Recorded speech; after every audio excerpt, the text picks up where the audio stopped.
Call the meeting to order. Please join me in reciting the Pledge of Allegiance.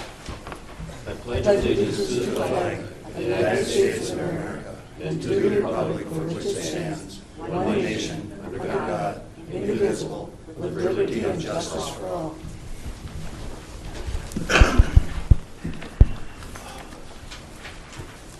I have a motion to approve the agenda. So move to approve the agenda. I'll second it. Discussion. All in favor say aye. Aye. And opposed nay. The motion is carried. Minutes. I'll make a motion to approve the minutes. Second. Discussion. All in favor say aye. Aye. And opposed nay. The motion is carried. At this time, the public is welcome to address the county board on any matter of county concern. When invited to speak, please state your name, address, and the topic you are addressing. Members of the public may speak respectfully for up to 2 minutes. The public comment period is limited to a total of 15 minutes. The county board members may ask or answer questions of the speaker, but issues shall not be debated during the public comment period. At the board's discretion, the board may agree to schedule matters addressed during the public period on the current board agenda or on a future board agenda. All discussions must be civil in nature and must be directed at the board, not at other members of the public. Any discussions regarding employee or department performance are not allowed and should be taken up with the Human Resources Department or appropriate department head. Would anyone care to address the board? Yes.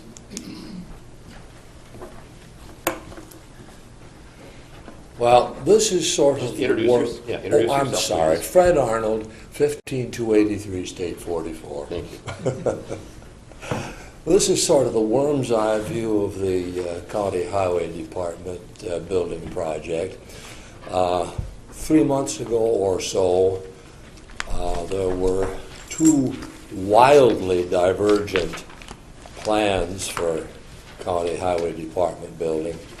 So divergent, in fact, that we wound up with two committees dealing with the situation. And I have been at several committee meetings. Both committees I wound up on for goodness only knows what reason. But my opinion at this point, my personal opinion, is that it's time to merge those two committees. There has been a sizable movement toward the center from both committees, and it's to the point where we really, I think, need to put the local people who know about shops and machinery storage, buildings and that sort of thing in the same room with the architect and a builder and try to get something done. I think if we stay as two committees, we will not function very well to get something done. Do you have any questions of me? I have none. Does anyone? No, good point, Fred. We'll Okay, chat about that some more. Yeah. Thank you very much. thank you.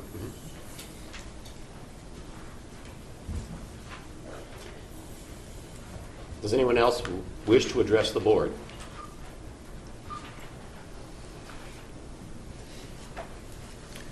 Brian Van Gorp, Yucatan Township. It is clear now that you believe state law is suspended at the Houston County line. How else could you explain the fact that the state statute says any mine not active for 1 year loses its non-conforming status and must go through the normal permitting process? Yet we have inactive mines for more than 40 years that retain their non-conforming status. How else could you explain the fact that state statute says the burden of proof for maintaining the non-conforming status lies with the mine owner? Yet the recent Board of Adjustment hearing, this rule was clearly violated without consequence. This should not be a surprise given the Planning Commission voted against enforcement of its own ordinance. Why would we expect you to care about state law when you don't care about your own ordinance? It is also clear this county government is not interested in solving credibility or legal problems. You are not looking for solutions. You're looking for excuses and reasons why this can't be fixed. You exhaust the good intentions of the citizens with your intent to create end runs around the law, never negotiate in good faith, not treat us as equals, and to not comply with the spirit of the law. It has become obvious the only way to bring any accountability to this county government is through legal action. It is your responsibility, County Board, to define the policies and how they will be enforced. So this illegal behavior rests squarely on your shoulders. Direct planning and zoning and your county attorney to follow the law. By the way, what happened to the complaints that were filed 6 months ago on 100 non-conforming mines that have never been dealt with? By the way, all 3 of your Board of Adjustment members need to be dismissed for incompetence. Thank you. Would anyone else care to address the board? If not, we will proceed with our meeting. Public hearing on the off-sale liquor. Do we need to wait till 9:15? It's advertised for 9:15. Okay. A few more minutes yet. Brian. He just stepped out. Oh, I just missed him. Okay. Don't want the Human Services I think update. he's coming in. Is he? Okay.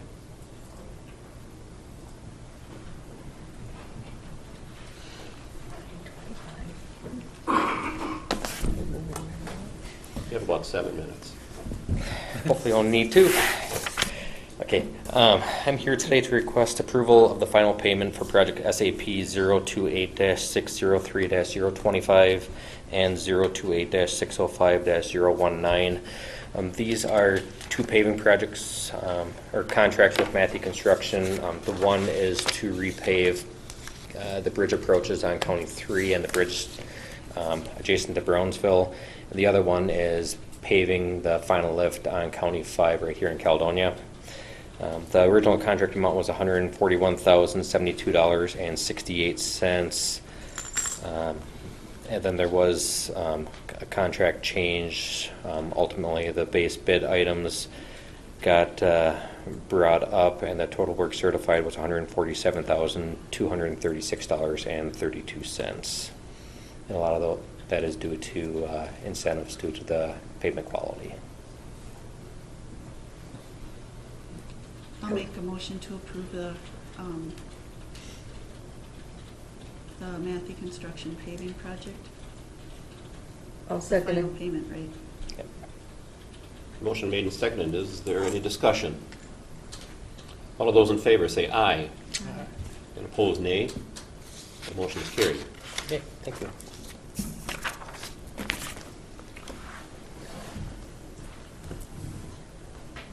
Okay. Highway Department building, I don't think there's anything new to report in that area. No, nothing there.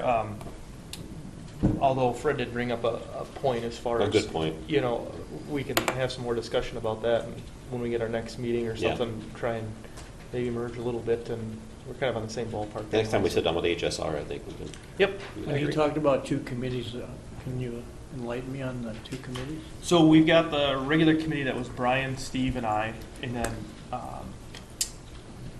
HSR was the architectural firm that was brought in for that, and then Jeff Weiser was sitting in on that a little bit too. And that committee was kind of looking at the already existing building, kind of what to do there. That committee has kind of steered more towards trying to redesign things to fit better out on that already existing site. And the other committee was, I had asked, it would be Dennis Gavin and Chuck Schulte, Kurt Roverud, Matt Klug, and Fred Arnold to sit in on another committee. Those were kind of the people that were in the community that do heavy equipment maintenance and have built buildings for that purpose to get their viewpoint on what is there. So we've met numerous times. that committee kind of is looking at the exact same thing that the other committee's looking at, and that's why kind of Makes sense. Fred was saying we should merge those two together because they're both looking at kind of the same structure and placement of buildings out there. So having both viewpoints and bringing those together, since they're kind of on the same page, is where that was going. So. Okay, makes Yep. sense. So when is your next meeting? Well, You were trying to meet Tuesdays, I know, for a while. yeah, the next highway committee, I don't know, Steve, did we ever, No, it was kind of up to we meet- HSR when they get their Yes. plans done. Yes. And then I was meeting with everybody else tomorrow at 4:30. And Steve has always invited, Brian's always been invited to those two. But I don't know if we will meet or not, depending on if we merge the committees and talk to the other companies involved or whatever, or Mhm. just sit down and, so, we'll see.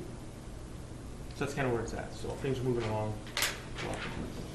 Okay, we got a few minutes left. Any more questions on that? Okay, everyone has seen the claims, Human Services License Center disbursements. Do we have a motion there? Move to approve claims, human services, and license center disbursements. I'll second it. Discussion. All in favor, say aye. Aye. And opposed, nay. The motion is carried. Guess I really don't want to start anything. We got a few minutes yet. Commissioner reports. Commissioner Chomey, would you like to fill us in on what you've done in the past report- week? No report for you this week. None? That's brief. Commissioner Walter.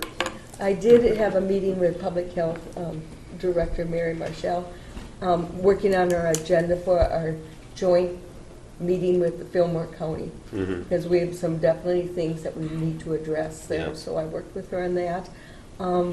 I did want to bring up about, I went to La Crescent Township meetings, and they always have a sign-in, and I think it's more for their clerk so that she has the right names, and I was thinking at our board meetings, it would be nice to have a sign-up sheet of people coming in, just so Mhm. that they know who's here and how to spell their names, basically, more than A anything. guest book, in other words. So Yeah, to kind speak, of. Right. They've always done it at the township level that I've gone to, Mhm. so I thought it might be a good idea here too. It's a good idea. That's something that I don't think we need a You know. motion, but I wanted a consensus of what you thought, yeah. I think it's a good can't harm idea. anything. What is the consensus? I think we should do it. Fine. Yeah, Yeah, and I don't necessarily know if it's a doesn't mandatory thing have to to- sign No. in, but just for No, record, that nobody's if you gonna want to go be to- known that you were in attendance, Right. yeah. Nobody's absolutely. going to prison for not signing in, I guess. no. Make that clear. It's more of a convenience for it Yeah. than anything. Mhm. Anything else? No. those Commissioner were my two Zimieski. things. Nothing, I was pretty quiet this week. Commissioner Storley. And I also had a quiet week. Just want to remind everyone that District 9 is Monday, and that it's in Cannon Falls, and there's some really important topics coming up, so as many of us as can Okay. get there should be there. Also, since it's our comment time also, I have issue with it being people on the highway shop that are just from Caledonia. I think that if you're going to add people to a committee like that, it should be from the entire county, not just Caledonia. There's a lot of other people with research, and they already had a lot of say as to where the shop is going. And I think that it's time for other people, if you're wanting to put other people on the committee, to get them from outside of the area. I'll just talk about that. Kurt Roberud was asked to be there, he's from Spring Grove. It's not people from Caledonia, it was people that have heavy equipments. But it just Maintenance. ends up that most of them are from here. That's right. But there are a lot of other people that you could put on there that wouldn't be just from here. There's other people who have expressed interest also. Oh, absolutely. We looked into that too. One of the concerns is you start getting too many people and it gets too hard to control. We've already had a difficult time. We had Steve, Brian, myself, Doug from HSR, and Jeff Weiser, and it took a month and a half just to coordinate everybody's schedules for a meeting. So Well, we and just I kind of think looked at that. We've I got think that really quite a bit of that people. core group should be getting it going first. And then after that, reach out to other people. I think that the more people that you put in right at the beginning, the longer it's going to take to process through. And if you look at all the stuff that we've gotten from Brian that's already been gone through, Yep. it's kind of redundant to keep going through all of these things. So as that core committee, I would say it would be you guys' responsibility to get things together and then present it. That's exactly right. That's what we're doing. That's that core committee, and then we've got our surrounding experts, That's- experts in the yeah. field that are. Right, let's being move brought in, along. so, yeah. It's 9:15 now, and I just have to report that I was at a Houston County Agricultural Society meeting or on Sunday regarding some concerns, and that was it for me. Okay, it's 9:15. Time for the public hearing. Recess meeting to go into. Oh, is that right? Okay. I'll make a motion to recess this meeting and open the public hearing. I'll second that motion. Discussion. All in favor say aye. Aye. Aye. And opposed, nay. Okay, we are in public hearing. All We right, have the off sale? offices in the Yeah, back yeah. if they were- Do you want to come up, Mike?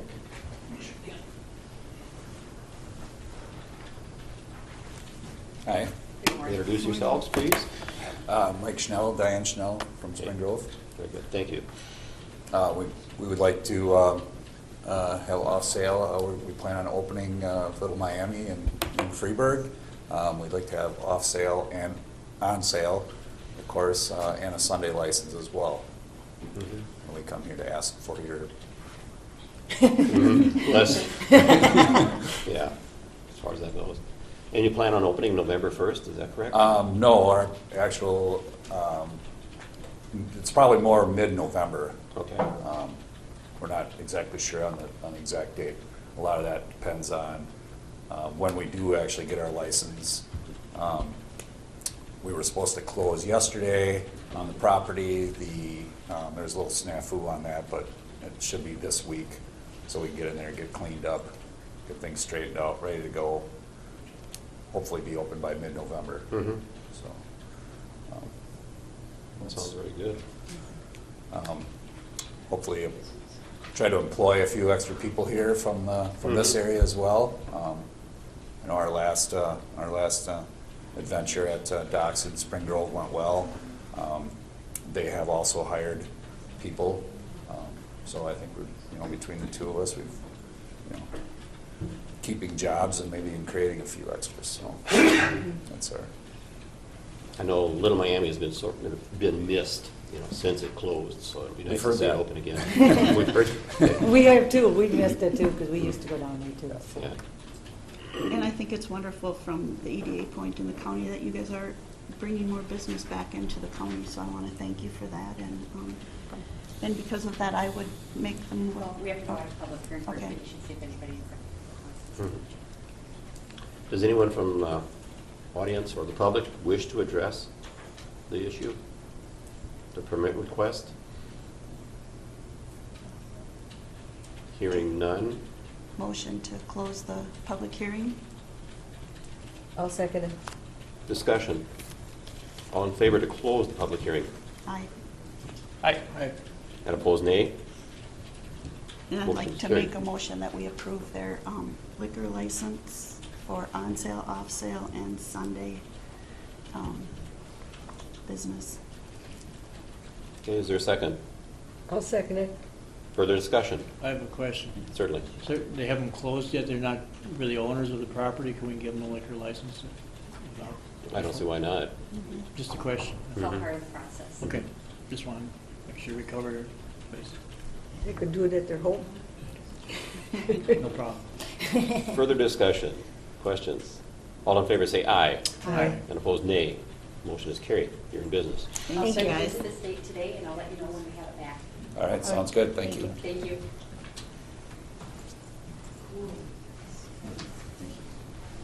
Okay. Human Services, an update?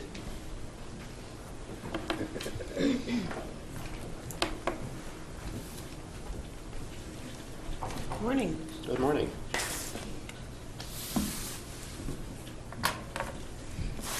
I will start. Okay. All right. The first thing I'd like to talk about, actually, I have a couple of contracts. The first one I would like to talk about is we finally have an agreement with 5 or 6 counties, 5 counties, our electronic document management system. The host county is Winona County, and then the contract includes Goodhue, Fillmore, Houston, and Wabasha counties in addition, so then I guess it is 5 counties. We've been working on this a long time, It is a 3-year contract. Our annual cost is, I want to say $52,000. I've got to go to the back page here. Annual cost is $51,494. It includes income maintenance, child support. We do not have the appointments version. Some of the counties do. What we're paying for is the products used. We're also paying for storage area, maintenance, network, some of the personnel costs. I'm not sure what continuity is. I guess I have to think about that one a little bit. I know I had it explained. This has been a long road, and we've been working on it quite a long time. All the counties agreed to this, and basically Wabasha County and our costs are exactly the same. Goodhue counties are just a little bit lower. They are about $400 lower than ours. So, and then Fillmore County does have the appointments, so theirs is a couple $1,000s more than ours. It's very fair, I believe, at this point. A lot of it has to do with compromise, and I'm really happy we have it on paper. It's gone through our county attorney. Things are good. So, I want to say from the date of October 1st on, it's a 3-year contract. We do have an out clause in there. If we want, we can pull out we have to give at least a 90-day notice. And on the other side, Winona County would have to do the same thing. So it's been gone through, I think, frontwards, backwards, and upside down. So anyway, I do need a motion, though, and approval from you. Do you have any questions? I'll make a motion to approve the EDMS contract. Second. Is there further discussion? You know, last year, this has been going on for 4 years now. Yeah. And last year, we paid, but some of the counties did not pay. Did Right. they have to make that up? Oh, yes, yes. In fact, we paid and Goodhue County paid. Right. Wabasha County and Fillmore County have to go back from inception and come up with a few $100,000 Okay. because it's gone on so long, this contract business. I was very happy we paid, and we actually paid a very reasonable amount. I can't remember what it is anymore, but it wasn't a whole lot different than what the final analysis has ended up being. Plus, we did it, and we kept our budget a little bit better intact than those other counties. And Good. yeah, so yeah. I was wondering what happened with their yes. lack of paying if they. Well, I wouldn't want to write that big check today. No. I mean, and you know, they're all getting these approved in October, and I think what's her name, Maureen Holte, sent an email out saying that Fillmore County had approved theirs. They're all going to be done in October. In fact, I think today is the day Goodhue County is taking theirs as well to the board. So, okay, yeah. Any more questions, concerns? All of those in favor say aye. Aye. And opposed, nay. That's carried. Contract. Thank you. And then I have another one. This one is a very standard contract. It's from Workforce Development, and it's basically a renewal from last year. It does not increase its amount. It's $92,000, the same as last year. And Karen and I talked about that. I think we thought it was fine to keep it the same. And there wasn't really a big need to increase it, although maybe the need would be there. I think, anyway, it's fine. It's for MFIP, which is Minnesota Family Investment Program, and it's also for, there's apparently an innovation fund for transportation in there as well. So we met with Workforce when? Was that Thursday last week? Yes. Yeah, so very quick Last Thursday. turnaround on this one, too. And I'll be talking a little bit when I present. We do receive, it's our MFIP Consolidated Fund, we do get dollars from the state, and that's where these dollars come from. So we receive an allocation, and we use them to pay for our employment service provider. Anybody who's on TANF or MFIP needs to work with employment services and statute. We need to have a provider that does that. If we would do it in-house, we'd need to provide two. So we contract with workforce development to do the employment service piece for our MFIP enrollees. I'll make a motion to approve that as I serve on that 11 county board for workforce development. They really do a lot of good. Good to hear. Is there a second? I'll second it. Is there further discussion? All of those in favor say aye. Aye. And opposed, nay. The motion is carried. The other couple of things I want to talk about, actually, I was up at my MAXA, which is Minnesota Association of Social Service Administrators Conference, early October, and probably the biggest topic there was the new child protection standards that are going to kick in 2015. And we went at the last day of the conference, we had a group of presenters come and talking about keeping our children safe and families strong together.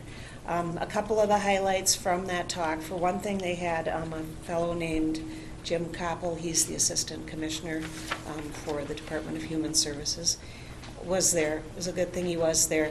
They had a very, very large discussion actually about the 24/7 rule, which Bethany probably can explain better than me, and how it will affect us. It will affect us big time the way it's written now. The main goal of the 24/7 rule is the top priority is keeping kids safe. However, what it has evolved into, and what's in statute at the moment, is that, say, I'll give you an example, 2 o'clock on a Sunday morning, the police call, they say there's some little kids, some big kids in trouble, with their families, and we need to come get those kids. Okay, what that would require at 2 a.m. on a Sunday morning now, currently what we do actually is we find a safe place for them and they're safe. And then on Monday morning, we sort it all out and we work out the plan and we do the intake. What the state of Minnesota has in statute at the moment now, though, starting in 2016, is, okay, the same 2 a.m. in the morning example, we need to call a team together at 2 a.m. I'm not sure if that team includes the county attorney, an intake person, the supervisor, the department head, plus a couple of child protection workers. We really don't know what they want that team to look like, but we're all supposed to come together at 2 a.m. on Sunday morning or 2 a.m. on Saturday morning or wherever it is, and work out the plan, the whole logistics, the whole intake, and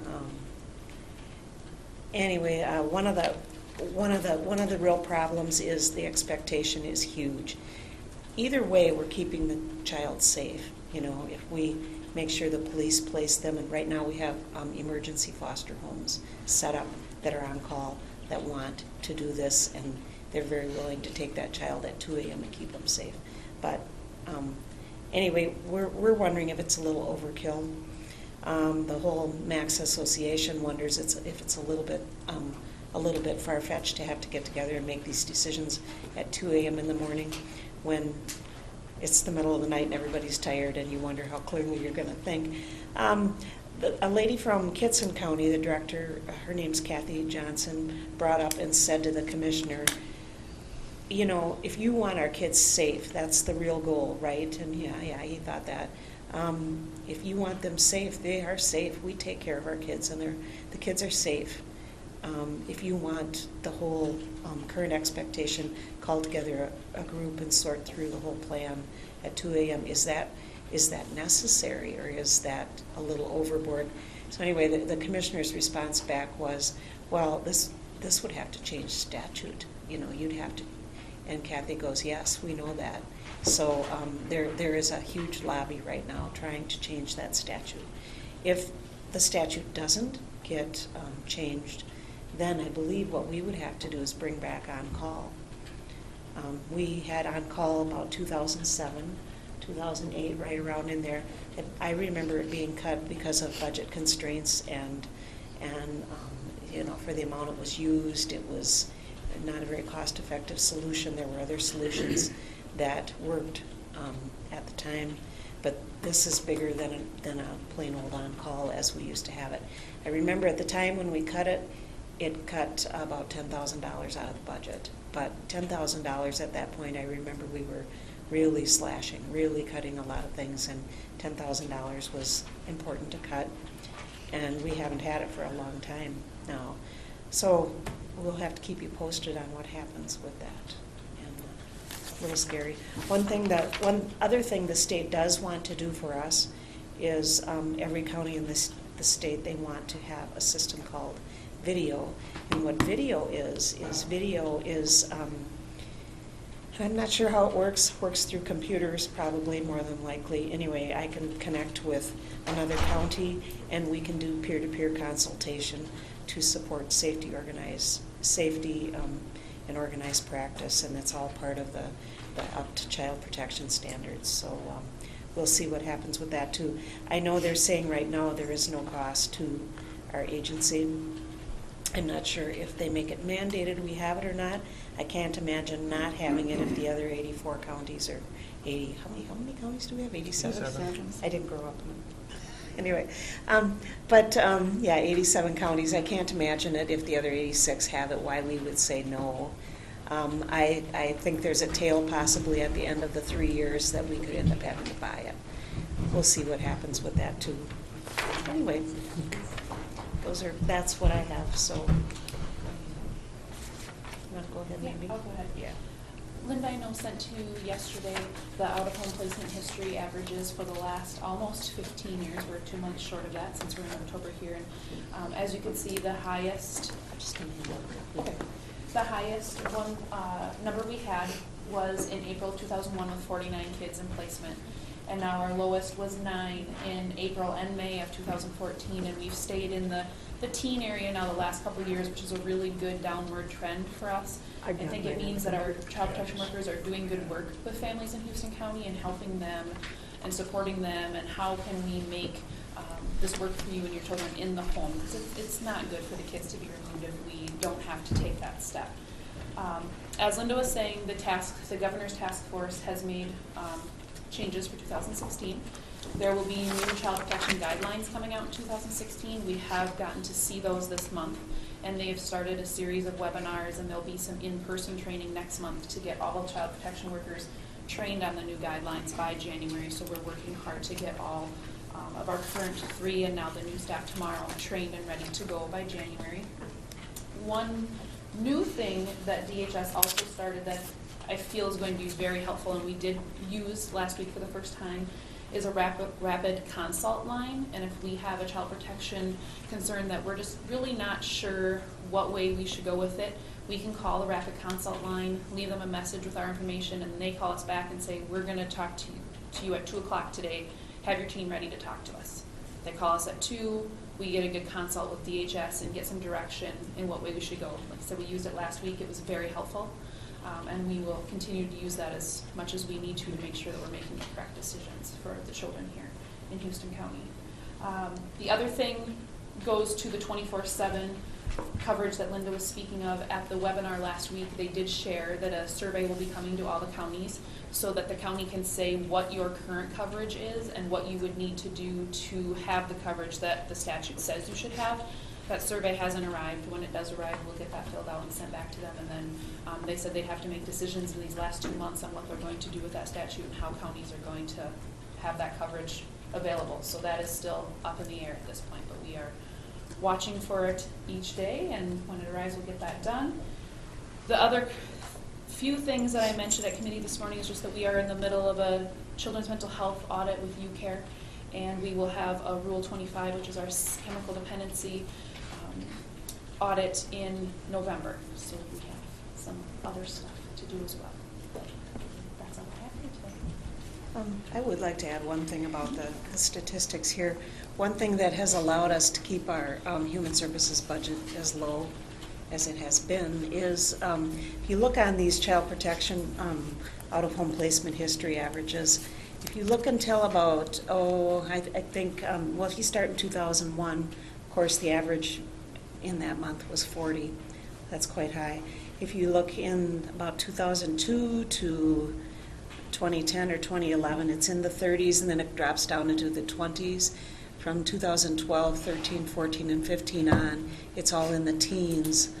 And of course, we could end up with a family with 5 or 6 children tomorrow, and it would boost it up there. However, we do have a different philosophy about child protection than we had 10 years ago, and I think that this shows the trend of that different philosophy. And there used to be more long-term children who aged out of the system. Some of those are grown up now, and we try not to have that happen anymore. The state's changed their philosophy on that. But I have noticed it in our budget, and that's why if you look at what our budget was 10 years ago for foster care, it's just dropped tremendously, and I think we should be real happy about that, and I hope the trend continues. So that's all I wanted to add to it. Right. I'll just jump right in. I have 2 plans that I'm going to present. One I do need to have a signature for. It's our MFIP Consolidated Fund. And we just need signatures that I've presented and you're made aware of it. As Linda said, we have our workforce contract, which this comes out of. So every 2 years we need to do a biennial service agreement. And what we do is we look at issues that we're facing with Houston County with families that are trying to become more self-sufficient, especially related to the Family Cash Program. Some of the things that we face here are reliable transportation. We have daycare, which is great. We still are not, when we look at our child care plan, we still are not spending up to that amount. So we do have child care, but we look at transportation as the biggest thing. If you're here and you live even on the outskirts of town, trying to find a job in La Crosse or different areas, it makes things really difficult. So that is one of the biggest areas that we look at. We don't have bus services, that type of thing. We're seeing employment is opening up a little bit. There are jobs out there, but it's trying to get people there and get them the services they need to be able to be self-sufficient. The child care program, while it's there, it's a little difficult to apply for because of all the verifications, so we try really hard to work with those families. And if we can get them hooked up with employment services, they can help as well. The other part we're seeing is we've seen a decrease in our MFIP caseload, but the families there's a lot more issues that they're facing, so the cases have become more complex and a little bit more challenging. So when we talk the dollar amounts, I think we're still right in line because we're trying to provide other services. We can help with bus passes if they can get to La Crescent. We can help with car repairs, work clothes. They can put them in. There's a program right now that Workforce has. It's out of that innovation dollars where if there's teens that need help getting to work, they can actually I'm not going to say this the right way, but they can go on, they'll put them on a payroll and get them into a supported work. So the work that Workforce does for us is great. For this year, our budget from the state, our allocation is $169,146. So out of that, we pay for our employment services. There are some other programs that we can look at, like we've worked with teen parents. There's a program that we can potentially implement with non-custodial parents that have kids on MFIP. And now that I have child support, that is something that I really look at is how, if you have income coming in, how does it support the family and how does it stabilize? And there's a million studies that show if parents are contributing and there's income and stability, how it will affect. So, as we move forward, and our emergency assistance comes out of this as well for families. So if they have disconnects, eviction notices, or evictions, that's where our funding comes from for this. So I do just need a signature. I just made 2 copies because we submitted electronically. So there's a copy for you and then a copy for my files. But otherwise, we do that electronically. The other plan that I had to provide, and we don't need signatures, but we do have our child care assistance, being we get dollars allocated to the county. We do need to do a plan. And this is basically, we have to let the state know if we do anything different than what statute allows or different forms, that type of thing. And we typically don't do that if it's a form that the state doesn't have. We try not to recreate the wheel because that just adds layers of other oversight that we need to put in there. So the only new thing is this past year, legislation that has allowed for us to not pay registered providers payment abilities, and we can disqualify providers from receiving payments. there's 6 different things that are out there, and when we really looked at the need of Houston County, we chose 3. So if we find that a provider has admitted to intentionally giving false information on their billing, we can stop payment, and then we can look at like fraud, administrative disqualifications, and that type of thing. And that would follow the same. If you commit one fraud, you're banned for 1 year. And the second one is if we find a preponderance of evidence that the provider intentionally gave the agency material false information. And the third is if they submit false attendance reports or refuse to provide documentation of the child's attendance. So we've had to update that as part of our plan, and we will get notification out to the providers. Not that we've ever had issues here in Houston County, that's not the issue, but when we look at it, those are the areas that we felt would have the biggest potential. In some of the other areas, they talk about we can keep them in violation until they show that the violation has been corrected. And those are,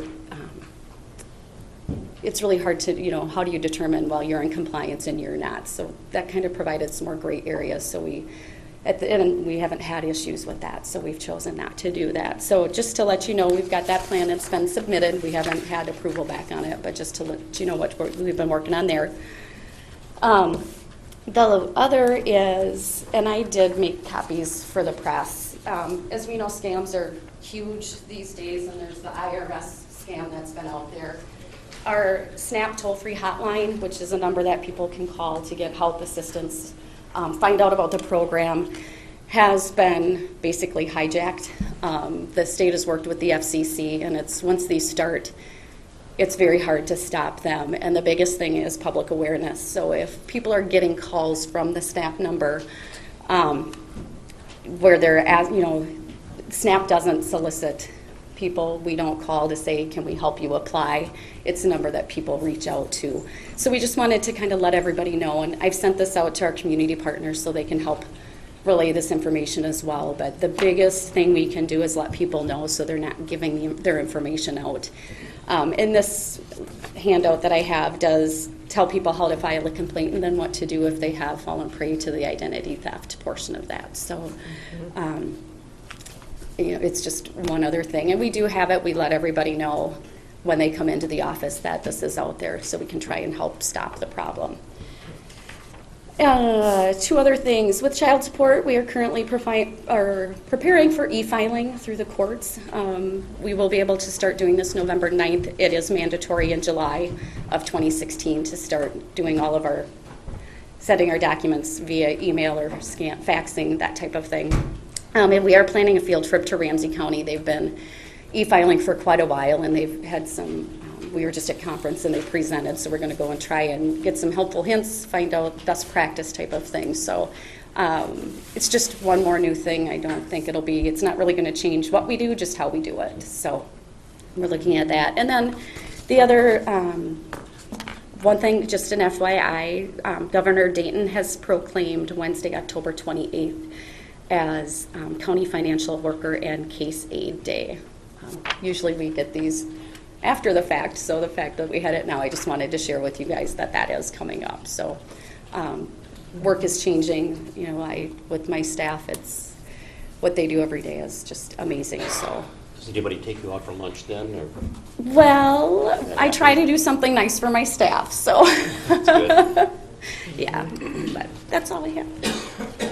In child protection, now you say you're basically in the teens, kids that are in custody, and are there other ones that are kind of borderline that Yes. you kind of keep your eyes on?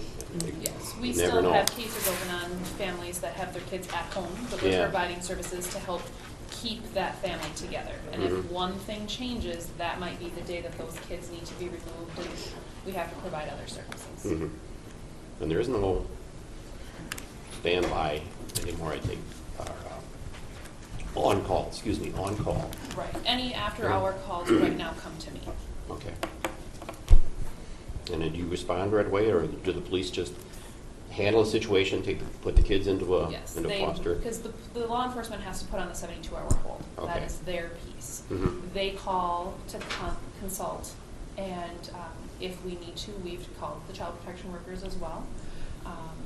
But in the last 4 months since I've taken over, I haven't had to go and see the child at the time of the removal. Mhm. But then, like Linda said, that next business day, we're making sure that child gets to school.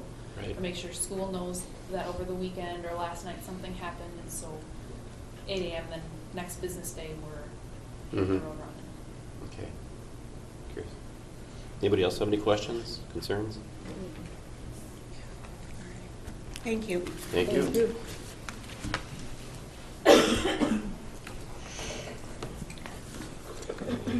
Sheriff Inglet. He's right in back there.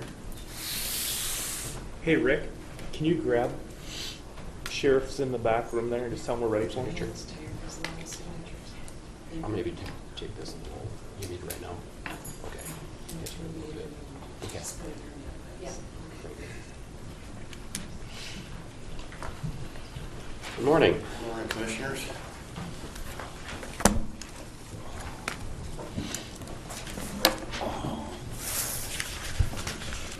I just have two items to go over with you.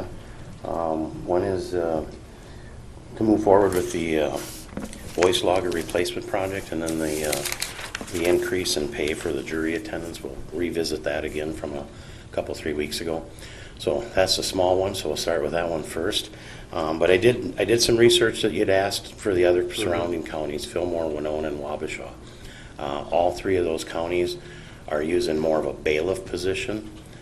So they have them, a lot of, like Winona County, they have them there all day, doing different duties or other duties than what our jury attendants do. So they pay per hour. All of them are in the $12 an hour range. Fillmore County also uses bailiffs, but they essentially use them as jury attendants. They're only there during jury trials, like ours. So I don't know, what I had proposed last time we spoke about it was just we're paying them by the day rate. I'm not sure when or how that came into effect, but that's the current process, is to pay them per day. They were getting paid $50 a day. I was proposing to increase that to $75 per day. So I don't know what the board wishes to do as far as continue with the per day rate or look at part-time on-call basis type hourly employment form. Let me But ask then- you this. So if you have people that are needed for jury attendance, Mhm. typically are they there all day, or is it for a few hours? They can be if the jury trial, they're there as long as the jury's in session. So if the jury was only there for 3 hours, they'd be getting paid per day to be there for only 3 hours, is how? Yes. Okay. But if the jury was there for 8 or 9 hours, they'd be getting paid $75 for an 8 or 9 hour day. Typically, jury trials aren't over that quick. Sure. Unless it's a continuation into the next day, then it may only last 3-4 hours or something to that effect. But sometimes they're there well into the evening as well. So then the question is it better to have them on an hourly rate, that if they're there for 3 hours, they're going to be paid for their 3 hours? If they're there for 14 hours, they get paid for 14 versus a flat rate, you know? That's a decision the board will have to make. Yeah, and I guess that would be the question is, say you're there for 18 hours and you're only getting paid $75 when really you should have been, Yeah, but under, you you know, I wouldn't mean, be you there. got the flip side, and then you got, are we paying them $75 to be there for an hour? You know, is it better to have them on an hourly rate versus a flat rate? Do What you does have- like Wabasha or Fillmore, who are comparable to us, what system do they have? Fillmore pays their bailiffs $12 and some change. Per hour. Per hour. Okay. Wabasha County pays them $12.20 per hour. Is there a So difference? Oops, excuse me, go Yeah, ahead. go ahead. Most of them are doing the hourly rate. Is there anybody doing the day rate? Not anybody that I checked with. I just checked with the 3 surrounding counties. Okay. And when you call in for any other position, is there a minimum hours you're calling in for? When they're brought in, you No, mean? I mean, like, do you have any other people that you hire through the sheriff's department that are like on call, like your transport people? Yeah, and everything? transport officers. Is there are. a minimum amount of time they're called in for? No, they're just paid for whatever hours it requires them to be on the transport. Okay. Is there a difference between, a bailiff and the attendant, jury attendant? I mean, not really. I mean, our bailiff is essentially Deputy Coolers is our court security. Okay. So he doesn't do the jury attendance stuff, the jury attendants, basically take care of the jury during the trial and bring exhibits and maintain those and maintain the integrity of the jury, so to speak. Mhm.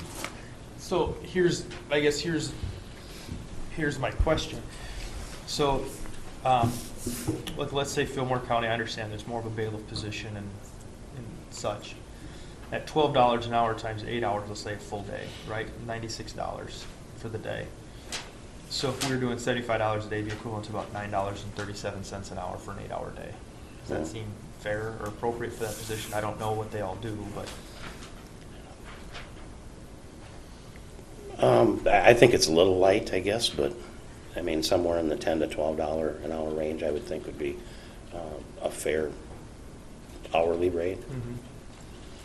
From your opinion, would you rather see it as a daily rate of 75? I mean, I don't know exactly what their days consist of. I think in fairness to them, it's probably more fair to pay them hourly. I think it sounds more fair to pay hourly too, if they're only here for a couple hours. And But on the other hand, if we're paying $12 an hour and they have to they come in for an hour or two, they're Attorney pretty much Johnson's screwed up the here. whole day, half a day anyway. Yeah, that's the other concerning part, is that sometimes they're required to clear their entire schedule for a week. And then come Monday morning, then the trial gets canceled. Right. And then they don't. Is it okay if I? Yeah, go ahead. Attorney Yant, since you're there for most of the jury trials, what kind of time frame would you usually figure it would be? Just to give you parameters on that, the shortest testimony that I was ever involved, it wasn't in this county, it was in another county, I've tried hundreds of trials, was 20 minutes. Honest to God, it was 20 minutes. But that still took 3 hours for the procedures to done.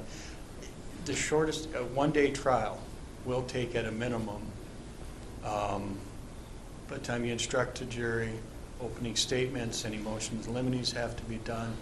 There's lunch, the judge takes lunch, you have to do things after lunch. 2:30, 3 o'clock is when the jury will go out.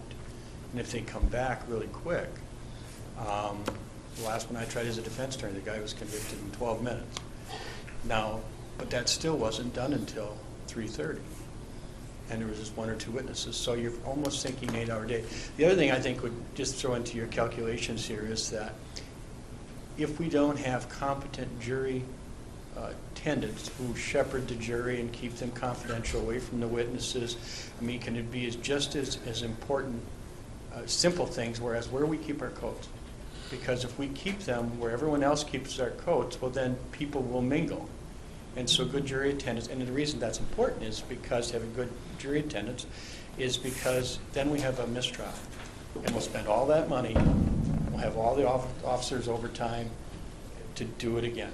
And so that's why if we get to the point we do these, you want to do it right and have very competent people who are doing it. And we're lucky enough to have people who have done them since I've been here in Houston County who are very good at it.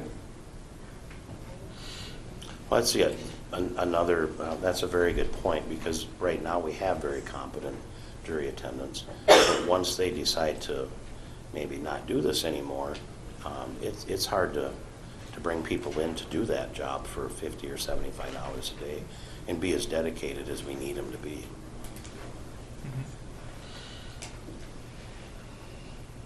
Now, I don't know where, I mean, the hours, I would guess that they'd be under 100 hours a year probably, maybe 150 hours a year. I don't know where that leaves us as far as Overall then cost. eligible for benefits and all of that. Sheriff, could we run this through HR first and find out where we should direct with going with an hourly rate, if that's what we're leaning towards? Or I think that we need to bring them into the equation also. Okay, that's And not the to board's- drag this out any longer, Yeah. but it would be nice to. It'd be nice to keep it simple, plus fair. Yes. All in all, Redo it next week? I think so. I mean, does that work? Yeah. Yeah. Yeah, I agree. Just Yep, I agree. touch base and. Mm-hmm. Get more information. Okay, so. Mr. Storley, do you want to talk with HR? Yes. Ms. Kruger? Okay. I know a little bit more. Is that all right? Yep. But we're Tess, running. did you No, get that? no. later. Okay, thank you. Logger system. Yes, moving on to the other item is, we'd like to move forward with the replacement project for our voice logger. Now, the voice logger is a critical component of the dispatch center. It records all of our radio traffic, our phone lines, and all of that. It needs to be a dependable system.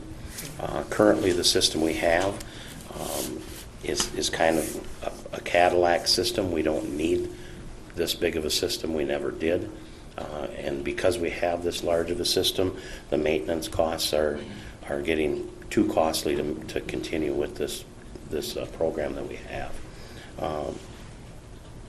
Currently, for this nice logger that we have, we're currently responsible for just under $23,000 a year in maintenance costs, which needs to be paid every year between MnDOT and this nice logger company that currently has our logging system. So there's basically four options that we have. We can either buy into the regional voice logger that is maintained through Olmsted County, and a lot of the agencies surrounding Olmsted are on this system. However, the upfront cost for that would be in the $56,000 range, just to get in with the regional program. And then the yearly maintenance on that is $3,315 a year. The other option that we're looking at is to go with our own separate voice logger. The initial upfront cost for that one would be $39,141.20. The yearly maintenance on that is $3,119. A third option that we looked at was another separate voice logging system that would be ours, but that one is $41,039.20 upfront to get on that system, and that one has a $3,100 yearly maintenance. So of the options that we've looked at, the option 2 to go with this MacTech voice logger, while there's an upfront cost, it's the most cost effective, and it meets all of our needs that we have right now. The reason we can then get rid of some of these maintenance costs, we can get rid of the $12,000 nice maintenance cost, and we can get rid of the $10,815 maintenance costs through MnDOT, because we won't be going through the Motorola system anymore. So in essence, we'll be kind of paying for itself, without having Saving all money. those other maintenance costs. And then saving money. In the long run, there's an upfront cost, but we can finance that with no new tax dollars. I've worked with Dan, the GIS coordinator, and he feels comfortable that he could pay the 2015 costs for this year, which would be roughly $29,141. He would be able to pay that cost, and then working with MacTech, I negotiated with them that we could offset some of the upfront costs until the 2016 budget. So then I factored that into next year's budget, which would leave a $10,000 and some odd dollar payment left that we would then pick up out of the budgeted funds.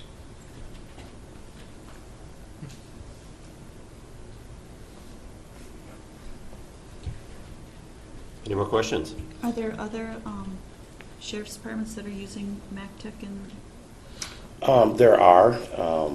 The regional recorder is using Eventide through Northland, but MacTech is a very good company. They came down, met with us. Their customer service has been excellent so far. They're very responsive to our questions. That's the other problem with the NICE logger that we have now. Their customer service leaves a lot to be desired. When we last talked to them about if we would need them for their maintenance fees, never got paid last year, so now they won't even come work on our system on a time and material basis. They want their $12,000 maintenance costs before they'll even come look at a problem we have. So we're living a little bit dangerously here, because if something goes down with that program, we're stuck until we can pay them, and then they come from, I don't remember what state they're from, but it's down south somewhere. They would have to come up from that southern state to repair the equipment. And meanwhile, we need to be recording everything all the time. We don't have days to wait for them to get here. MacTech, that system has a monitoring system so that if something goes down, they immediately know about it. Where right now, if something goes down in this NICE logger, we likely won't know about it until we go to pull that radio traffic or phone traffic, and it's not there. There's no safety net, so to speak.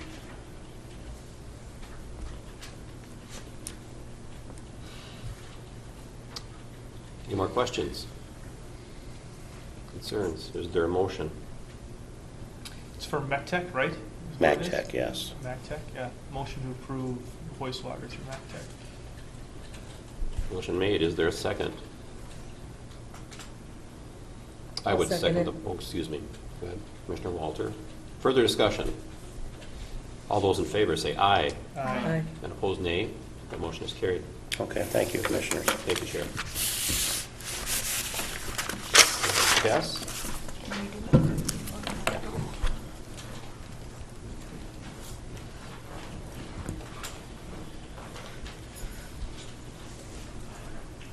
Good morning, Commissioners. You bring us unfortunate news. I do. I do. Just a moment, please. Yes, we have Mr. Gross here. Robert has submitted his resignation to the county. It has been modified to be effective November 5th, excuse me, the end of the working day, November 5th. And so at this time, I am looking for a motion to accept Rob's resignation and to thank him for over 16 years of service to the county, to the veterans of this county, to their families, residents, and other services he provides to other counties in his capacity here. I've made it no secret Rob's been a model employee, told you that many times, and I appreciate everything you've done with that. I'll make a motion to accept his resignation. Nobody wants to second that. I'm sorry. You don't get to go. I'll Yes. second it with regrets. And thanks for everything that you've done. I mean, more than the regrets is the thanks for everything that you've done. My pleasure. Can't help but thank you very much for all that you've done. Never a complaint. Any more discussion? No, I real quick comment though. Rob's radio ad was on the other day, and my dad heard that and made a comment about reaching out. And Rob's done more than just for our county too, and other counties. So thanks for people outside of our county too. And you're still thinking, I would agree with this as far as helping out for finding a replacement individual being on the I guess the interview process. Correct? If that is appropriate, I would be more than proud to do that. I talked with Rob about this. Normally, the person leaving does not find their own replacement, but in an office of one professional, and then there's a vacancy, it's pretty tough without having some of that expertise back on the committee to assist us. So when he came to me initially, I asked him if he would be interested in doing that. Good. Any more questions or comments? All of those in favor say aye. Aye. And opposed, nay. Thank you. You want to say a couple words about where you're going? Certainly. Long story short, they say if it does not challenge you, it does not change you. And a challenge has been presented to me in the capacity as the supervisor for the soon-to-open State Veterans Cemetery in Preston. I was offered this position, and normally I would not want it to be such a short turnaround, but the reasoning for that is they do have their first official interment on Veterans Day this year. So they wanted the supervisor in position prior to that. So I will still be working with veterans in southeast Minnesota, southwest Wisconsin, and northeast Iowa, just in a very different capacity. But I guess as I see it, there's very little higher respect we can pay to a veteran than through an honorable interment. So this was an opportunity for me to continue, but again, a new opportunity, a challenge with that. I will be the supervisor, so I will be overseeing the entire operations of the cemetery, the staff, the greens team, the maintenance crew, the admin support. They're estimating between 400 and 500 veteran interments a year. So that will be where I will be spending the near future. It is I believe, the 132nd National Cemetery in the nation. And Minnesota has another one, a state cemetery in Little Falls. So fortunately, I do have the guidance of staff and directors at Little Falls, and many of them are going to be there initially to make sure we're up to speed. But it will be it'll be quite a learning experience for me. Also, Rob, oh, I'm sorry. No, go ahead. Also, Rob has, we talked a lot about the services during the interim while we're looking for his replacement, and you might want to talk about that just a bit. Sure. What typically happens in this circumstance is the state claims office is basically my counterpart at a state level, has outreach officers.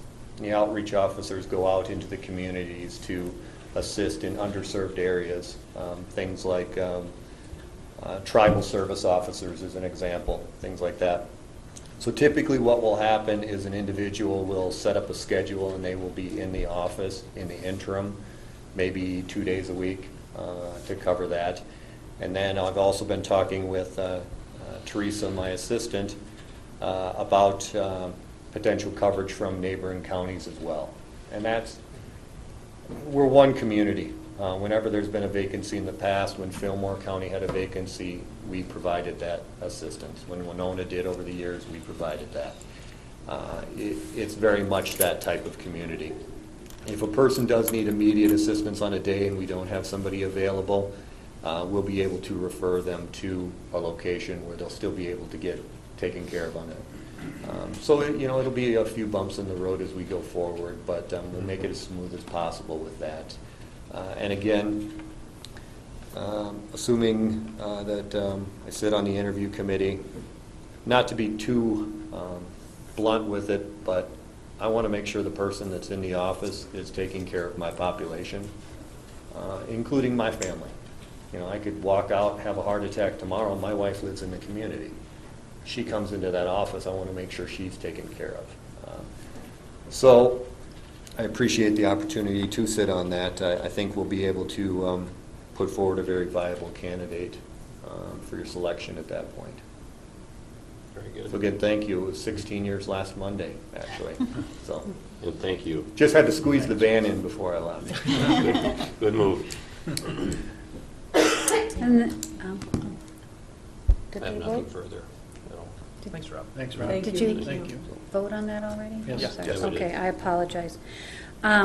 Second is the request to search for the position of the CVSO, effective immediately. Is there a motion? A motion to approve to go and look for replacement for Veteran Services Officer. I'll second Discussion. All of those in favor say aye. Aye. And opposed, nay. That motion is carried. Thank you. Thank you. Thank you, Rob. We'll be talking with you.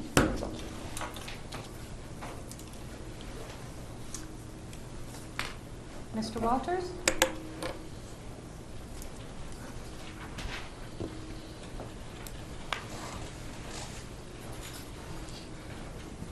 Hate to ask. Well, if we have time, I'd like to just talk a little bit about it.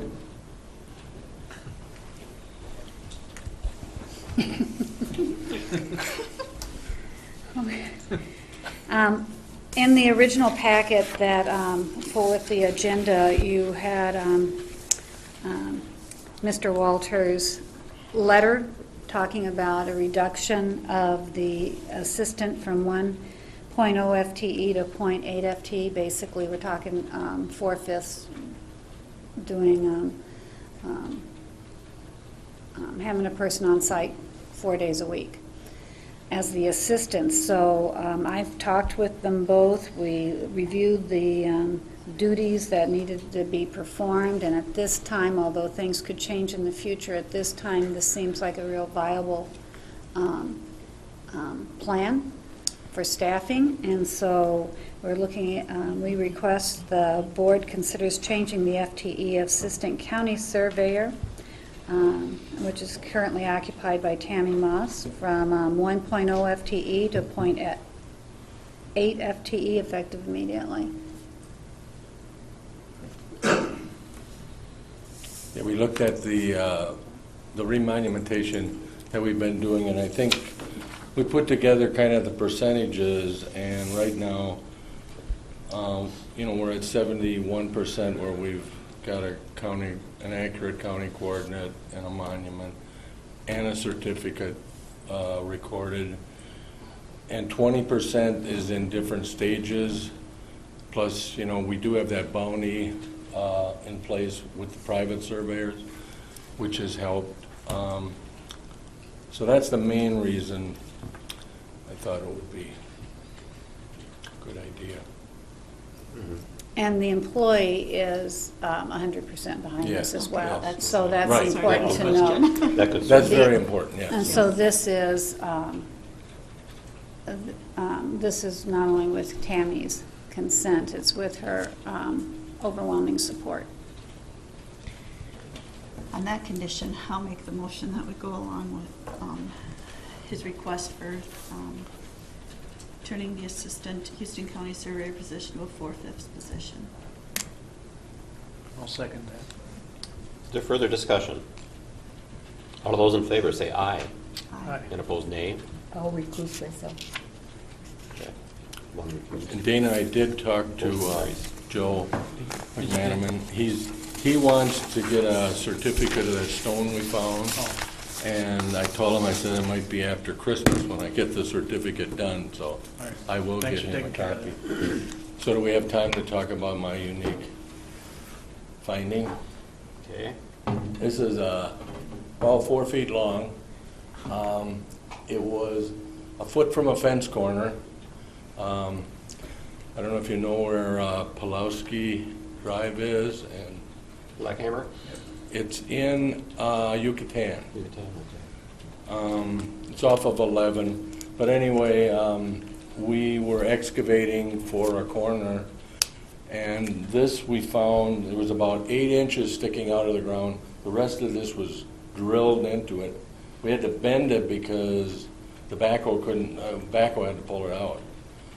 So what it really involves is the original corner that was set would have been a wood post in 1853, and this was probably set by a landowner, I would imagine. And if you looked at it when we pulled it out, it wasn't dug in; it was actually screwed in. So, I mean, it was really there to mark that corner forever. So. Or until a backhoe pulls it out. Yeah. Until what? Or until a backhoe pulls it out. Yes, and gets replaced with a county monument. That's right.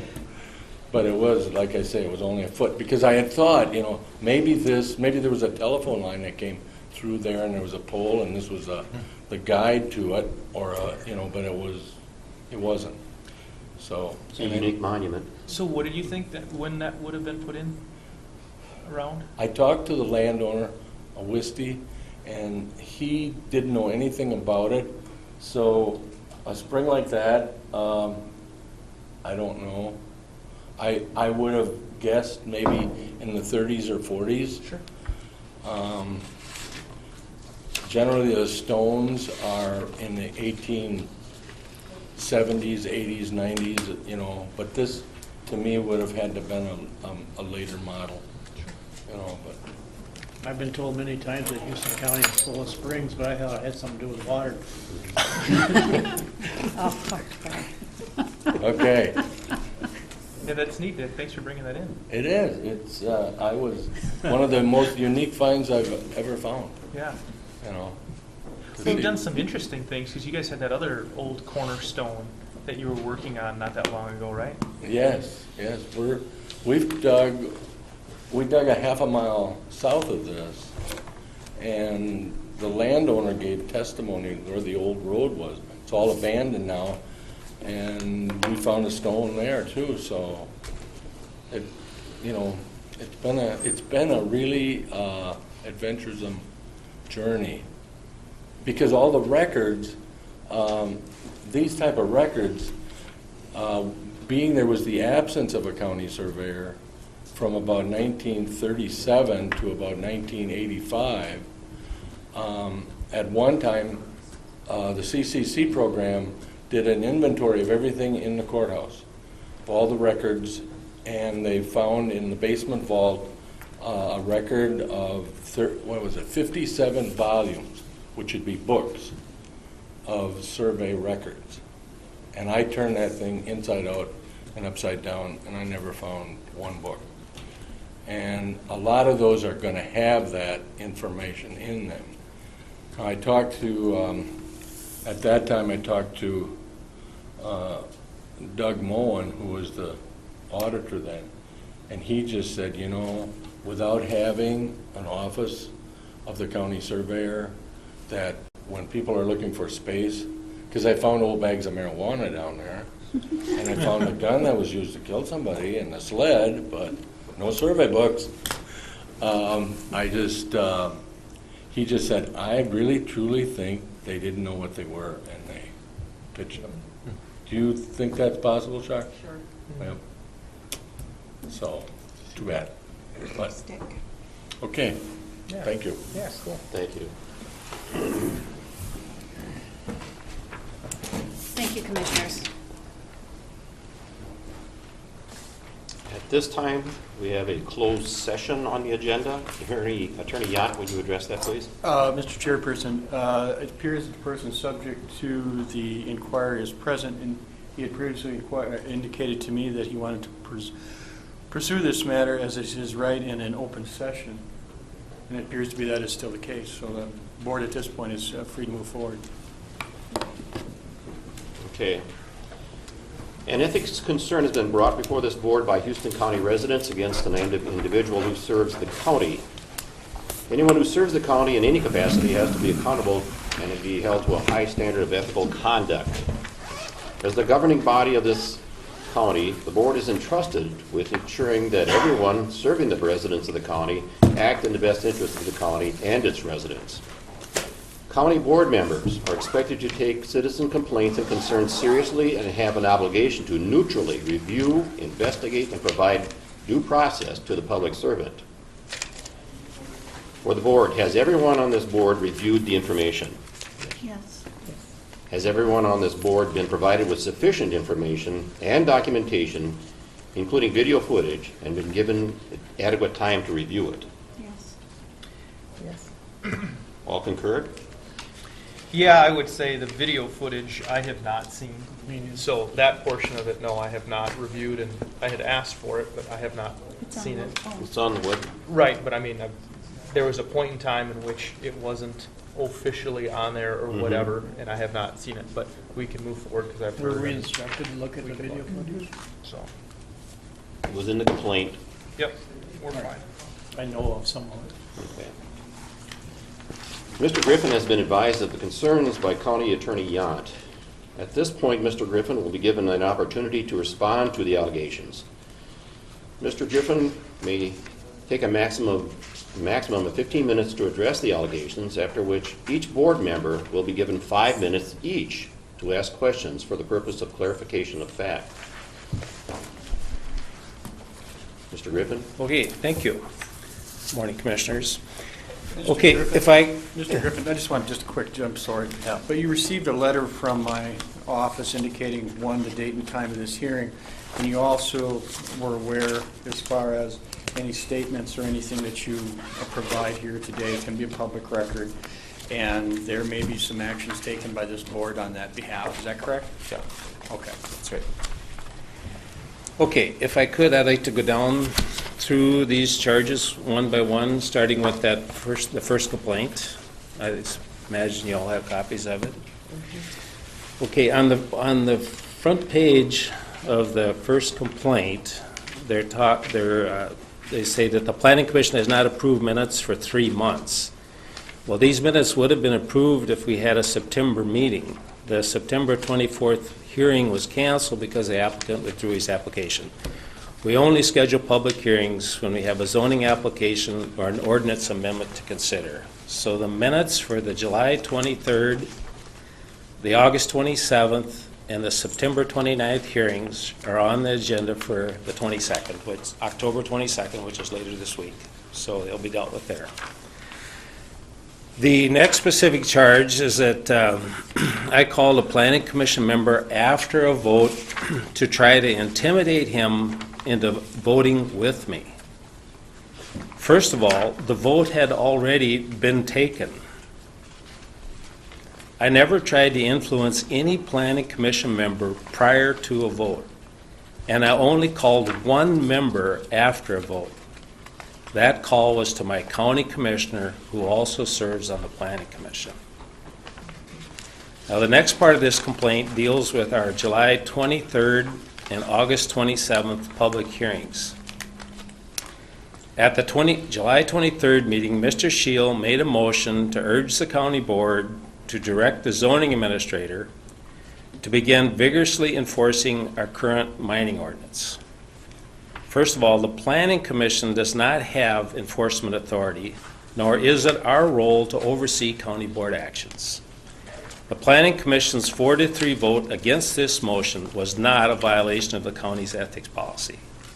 The Planning Commission's role is to make recommendations on specific CUP applications, zoning permits, or ordinance changes. Then at the August 27th hearing, Mr. Shield and I had a heated discussion regarding the minutes that dealt with that July motion. We both raised our voices, and I did prolong the discussion too long. After that meeting, I called Mr. Shield to apologize for that incident. Now, complaint number 2 alleges that I attended a township officers meeting on April 9th of this year at Good Times in Caledonia. And it goes on to assert that I passed out forms and that I strong-armed township officials into passing resolutions that supported the Planning Commission's recommended ordinance changes. This complaint is totally false. I did not attend the township officers meeting on April 9th at Good Times. I was not there, I did not strong-arm anyone, and I did not pass out any forms. I was invited and I did attend 2 township meetings. They were Wilmington and Spring Grove. I happen to live in Wilmington. At both meetings, I talked about banning versus regulating frac sand. I told the attendees that they would have to make up their own mind on the issue. If they had an opinion either way, they should contact their commissioner. I left both meetings before there was any discussion or any vote taken on a resolution, and I did not pass out any forms. The Wilmington and Spring Grove meetings were held in March, which was 2 months after the Planning Commission had held their public hearing and voted on the proposed ordinance amendment. The Planning Commission's position and my position was clearly public knowledge at this point.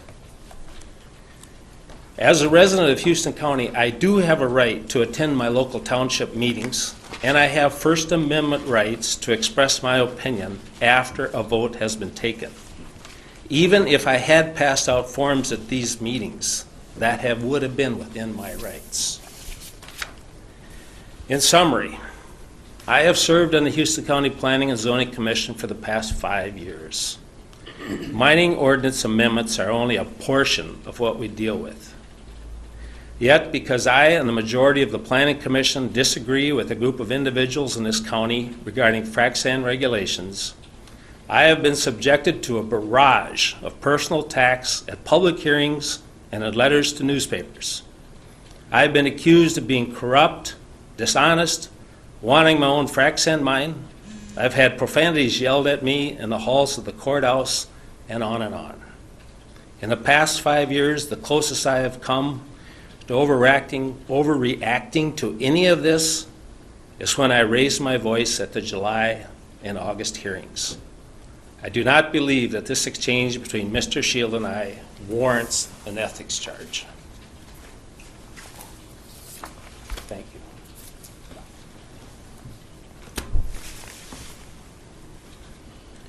Does anyone on the board have a follow-up question? So I guess my question is, you said that you were not at the township meeting, but you did go to the townships. Were there any forms or anything passed with the I townships? did not pass out any forms. Okay. And discussion was held? I left before there was any discussion. Before there was any discussion about a resolution, about a vote, I left. So what all took place there? I guess I'm just trying to get a feel Yeah. for, because you hear what's Yeah, going on. okay. So they called you to come into the Right. township? I was invited to the Wilmington Town Board meeting. This was, again, 2 months after our public hearing. And so my position was clearly Right. public information. Okay. I was invited to talk about the frac sand issue. What was involved in banning it and what was involved in regulating it. And it was only about a 5-minute discussion. And so one of the people asked me, so you think that regulating it is better than banning it? And I said, yes, I do, but you're going to have to make up your own mind. And if you have an opinion on it, you should call your commissioner. And I left. And after that, if they passed a resolution or whatever they did, that was up to them. I was invited to be there. And then shortly thereafter, Spring Grove, with Wilmington, talked back and forth. They wanted to know if I would come and talk to them about it. And I did. And again, I left before there was any discussion about a resolution or there was any vote. And I did not hand out anything. And the paper reporters were there. I mean, it was out in the open. This is public information. Yeah. Do you know where that, because all the people that, or all the townships that had signed that document, a lot of them were in Dana's district. I guess, do you know where that sheet came from? It was the blank fill in the form for the township? I do not know where it came from, and I don't think it's material. The thing is, those people signed a resolution. Whether they wrote it on the back of a napkin, or they wrote it on a form that was printed up, I don't know where that came from. I think the confusion is that all of the townships that signed this were kind of from Dana's area, the area that you were at, and a lot of them were the townships that you had talked to that night, or 2 of them. I think that's where a lot of the confusion's coming in, is that they're saying, well, Dan went, this pre-filled form was out there. Obviously, somebody wrote it, handed it out, distributed it, and it was in Dana's district, and just, a lot of people are saying, well, that's where Dan's from. I mean, you see where the confusion's coming from, right? I don't want to interrupt exactly, but 3 of my townships also had a copy of that form, and they asked me to come to their meeting and explain what the ordinance was about. And they sent it in on their own. I didn't collect it or anything. Well, the question's not if they sent it in. That's I think there's a Brownsville lot of people just saying, why was there a pre-written, filled-out form being passed? So I think I don't there's know some where it muddied came from waters, either. obviously, Well, the reason that you got so many from Dana's district is because Dana was on record of being against, or being for banning it. So a lot of these townships weren't for that. So I didn't have one of them from my district that signed it. I think maybe one okay. out of I had 6. 2 So, of I mean, them. Yeah, that's where I okay. think it's getting from, is you got Yeah. 2. Mine didn't, theirs did, you're in his district. I think that's where the muddied water gets into, is whether you did or not. I think you kind of got thrown into the mix. So basically, the forms did not come from you, and you Not just from- attended no. the 2 meetings. I Who didn't tells see it? any forms when I was there, and I didn't pass any out. Okay. Yeah, I didn't pass them out either. They did have them. But even if I had, Yeah. I don't think that's an offense. I mean, I have a right to express my opinion, Yeah. especially after a vote. Yeah. Well, What is this deal with Mr. Shield? Did that happen during the meeting or after? It looked like you had already adjourned. Well, we had a discussion during the meeting, and that's the point where I did prolong that too long, and I apologize. But certainly after the meeting, Mr. Shield got up and approached me, and we went on for a little bit. Okay. After the meeting, and I didn't look at those videos, but quite possibly that video is a video took place after the meeting had adjourned. And you did contact Mr. Shield I did. afterwards I to did. resolve it? I did. and Mr. Shield is here, verification, yes, phone call? Yes, he did. Okay. Contact me, yeah. That's the extent of what you want me to talk about there, whether you contact me. No, I was just No. asking to make sure he did call you. Just verification, thank you.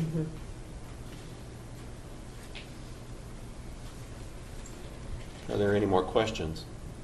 Well, what's- I'd like to speak, because Yeah. Dan and I, we've had a lot of discussions. Yeah. We're both feel very strongly about our opinions, and we've tried at times to get together, and I don't feel that, Dan come to my house, but he doesn't, we talked about concerns and for the county, and I think we both want to do what we think is right for the county, which is a different opinion at times. And I know I haven't always been perfect with my opinions, and I just, Dan and I, we're good friends before we got on the commission, and I would hope we continue to be good friends. So, it's just that when we disagree, it's not easy to discuss, and I think we ought to both understand that. I know I'm part of it.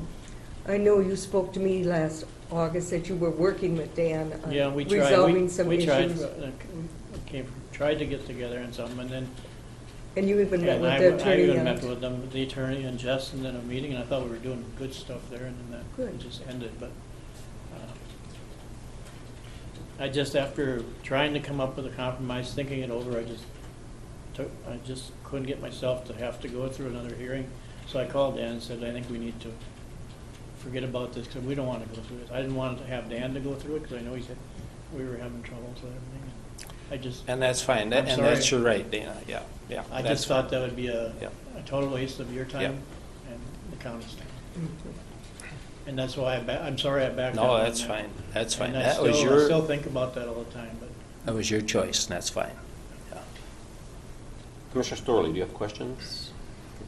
No, I have more comments, if I can comment. What's, we're gonna do like a 5-minute per commissioner thing, or? I just was kind of a trying to do that, free-for-all, but or- it okay. Are we gonna do it? evolved. Just want to just go down the let's- line and. Yeah, Sure. So can I go ahead. comment? I just want to thank Dan for everything that he's done. This board is extremely difficult to be on, and I want to thank not only him, but the other members from the Planning Commission that are here too. And I want him to know that we, as a board, we support what you do and appreciate what you do and realize how much time and effort you put into it. You don't walk into a meeting not prepared. And for all this time to have 2 times when something wasn't just completely level like it escalated a little, that's life and that happens, but it is not an ethics issue. And I feel bad that we're even having to discuss your ethics, because I feel that you are way above a lot of people's ethics. So thank you for the good job you do. Does anyone else wish to speak? Well, I guess I got a couple of questions that, from my viewpoint, let me start off. We've worked together for a long time, and we've had our great times together. We've butted heads a few times.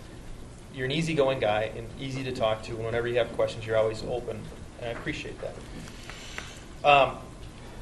Being from the outside of a lot of these issues that have gone on during Planning Commission meetings when I haven't been there, or you hear from the public, what it seems from my seat, what it seems is people are getting frustrated, obviously, with how things are being, maybe even just being perceived through the public's eyes for how things are going, and people are saying conducting in meetings, that kind of thing. One of the things I guess I just want to take the time just to kind of maybe clarify, and this is maybe where some of the problems come into play.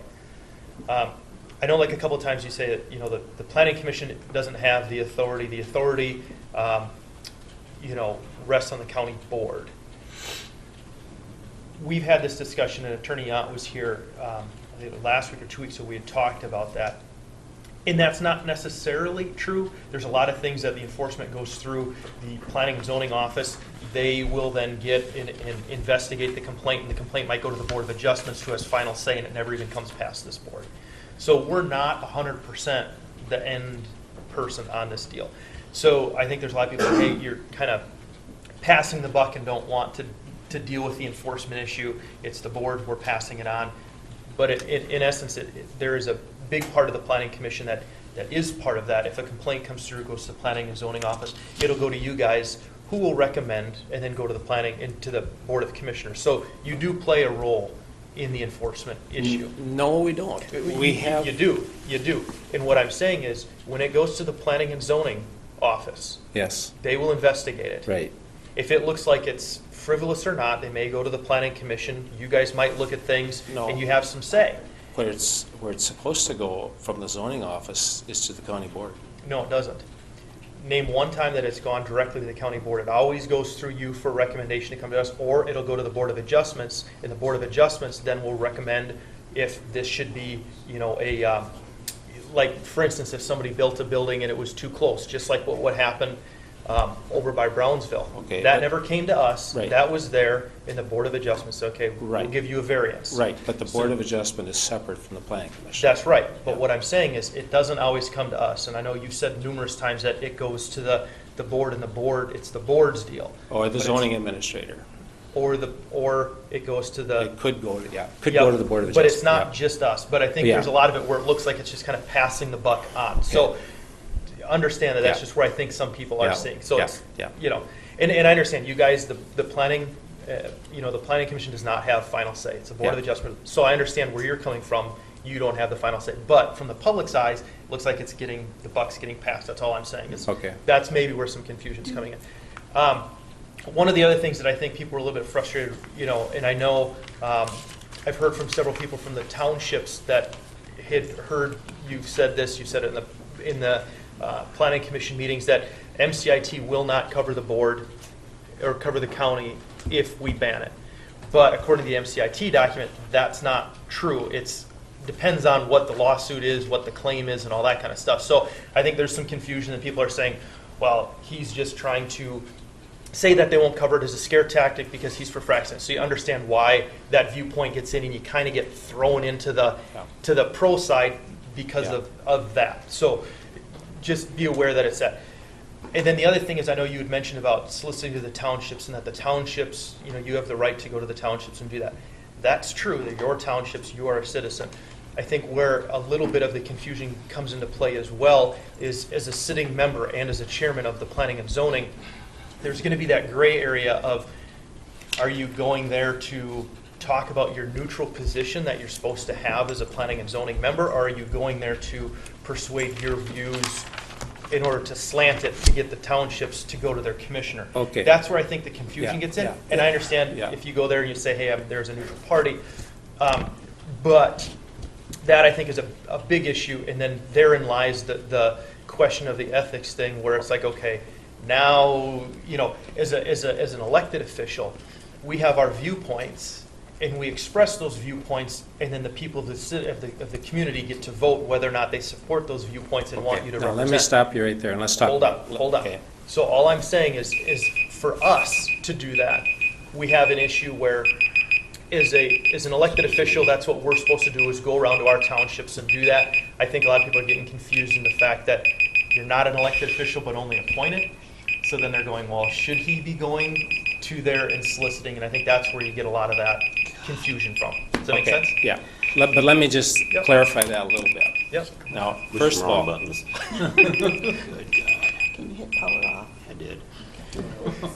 Now, first of all, if there is an applicant that comes before the Planning Commission, and it's a specific application for a zoning permit, or something, if it's a permit or a zoning permit or a cup or whatever, certainly those of us in the planning commission cannot and should not talk about it before the public hearing. But certainly the public hearing is a public hearing, and what happens at the public hearing is part of the public record. But even afterwards, when it's a specific application, we shouldn't be talking about it. But there's a difference, in my mind, with ordinance amendments. They affect everybody in the county equally, or maybe not equally, but they affect everybody in the county. And we certainly are freer, in my opinion, to express our opinion on an ordinance amendment that's going to affect the county. It's not specific to any individual. And probably we could express our opinion before a vote, but shouldn't. But certainly after a vote and after our position is public, I feel that we ought to be able to express our opinion. Whether or not we should, that's debatable.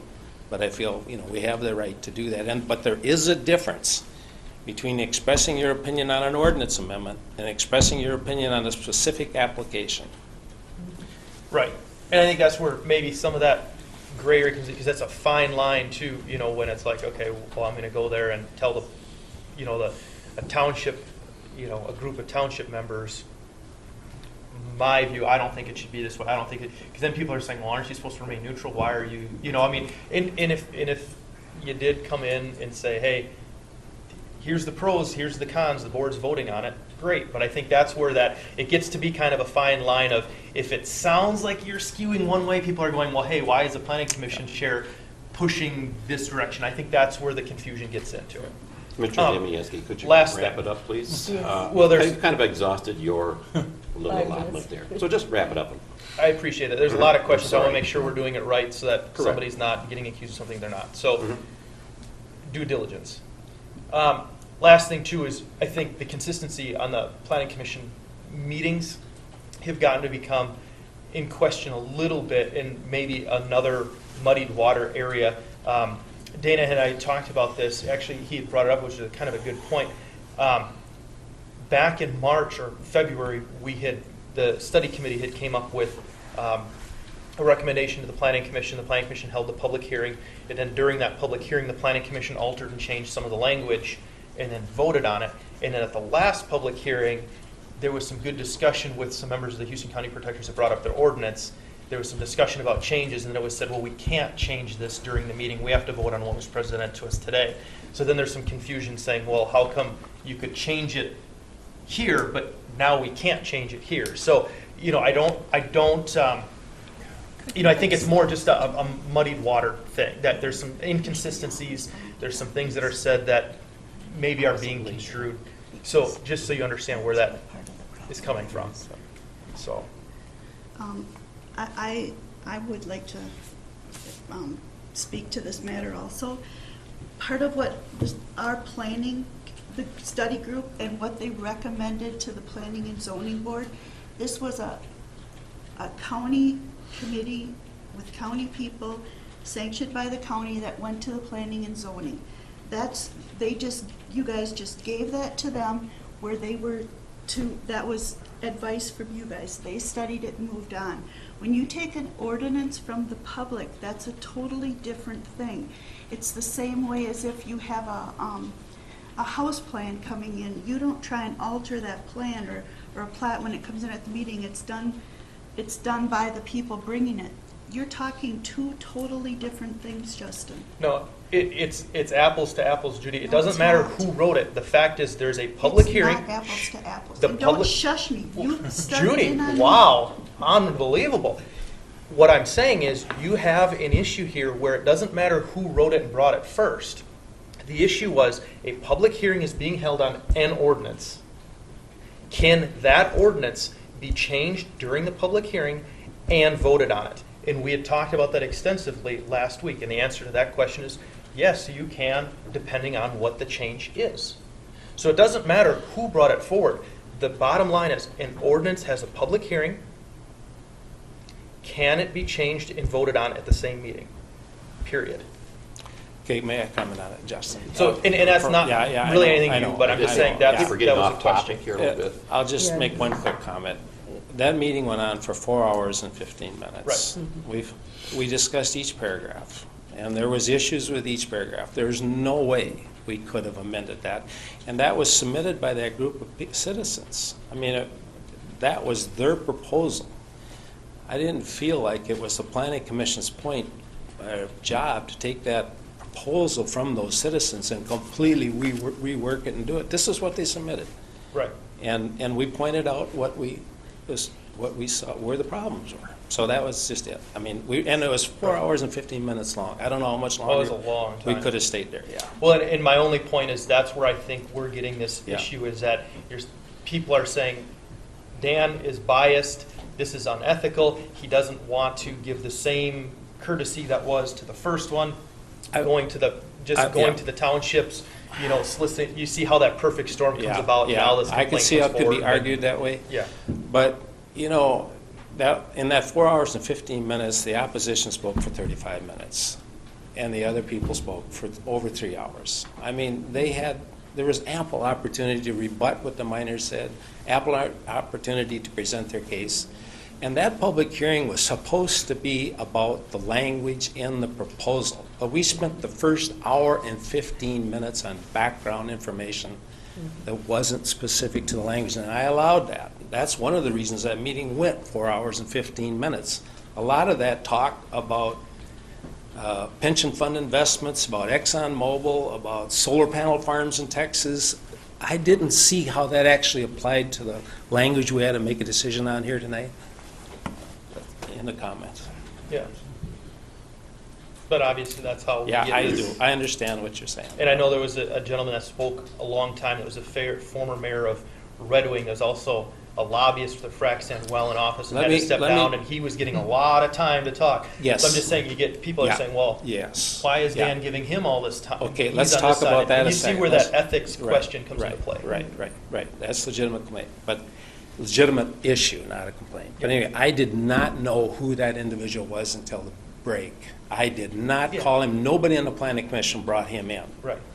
And I did not know who he was till he introduced himself at the break. And the only reason I called on him is because we were struggling with the definition of sand, frac sand, and silica sand. And when we called on him, the HCP presenters had just as many questions of him as I did.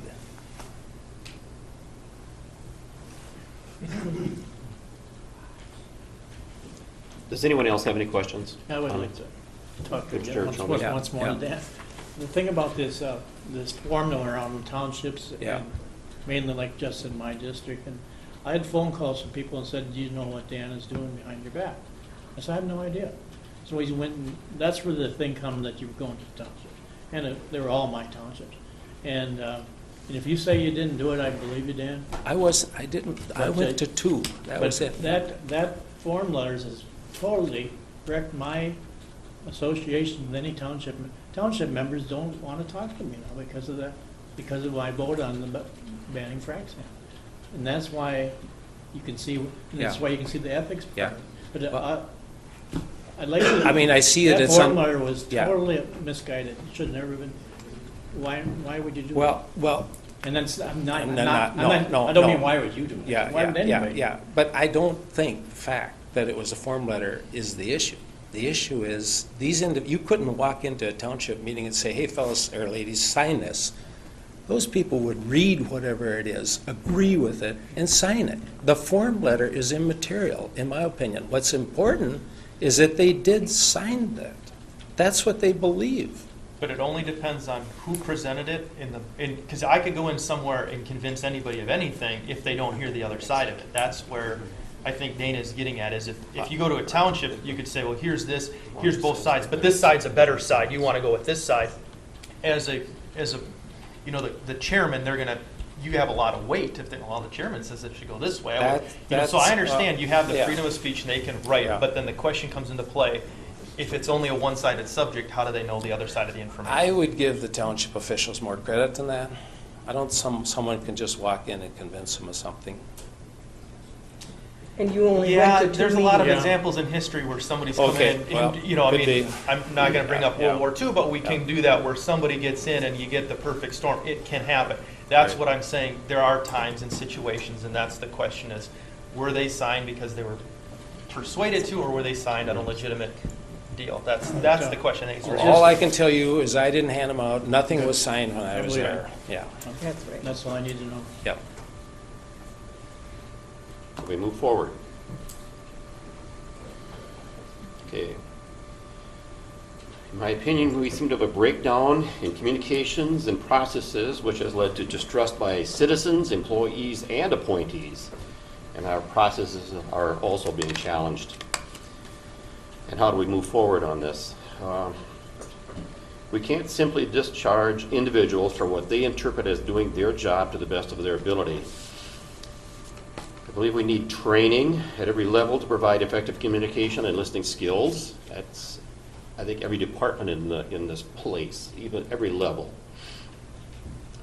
We need to provide training to everyone for effective communication and listening skills. I mean, we are public. We're in service to the public citizenry. Must be able to conduct ourselves in a manner that reflects unselfish service to all citizens and for the greater good of the county. So I'd like to take it upon myself, maybe work with Ms. Kruger to put together probably a training for staff, appointees, to try to improve our communication skills, our listening skills, try to better get along, make us a better, I guess, a better community to work with. That's my 2 cents worth. Commissioner Schultz, I just don't want to leave it hanging that this complaint had any merit, and I'll make a motion that we reject any ethics violation on Dan's behalf. Your motion is to not hold Mr. Griffin in violation of county policy? Correct. I'll second that. Is there further discussion?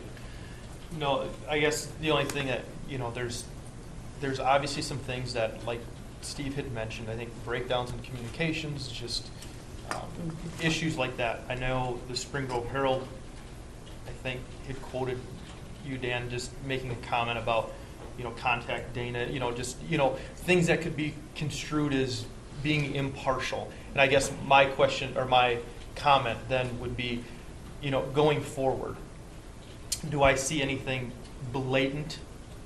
Blatant, no. Maybe done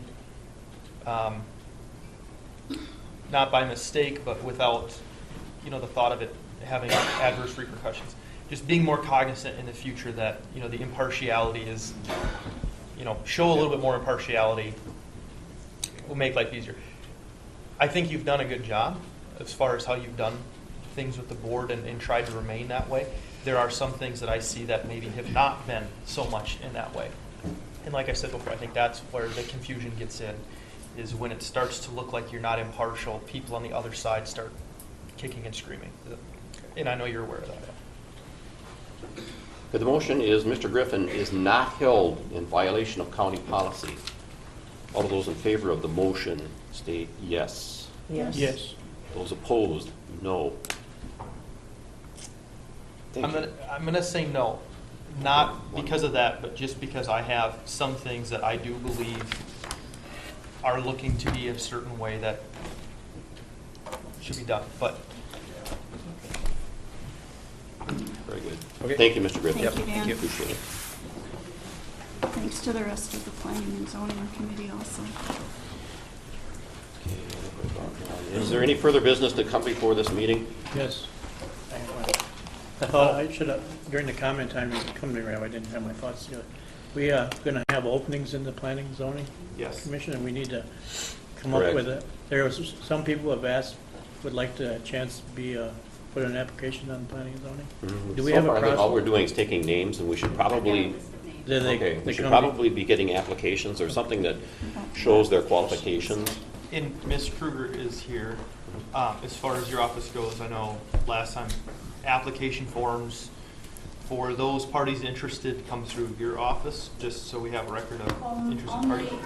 Commissioners, only if you delegate it as such. It's my understanding at this point, the auditor is collecting the names. Okay. If you wish for my office to assist in it, we're more than happy to help out.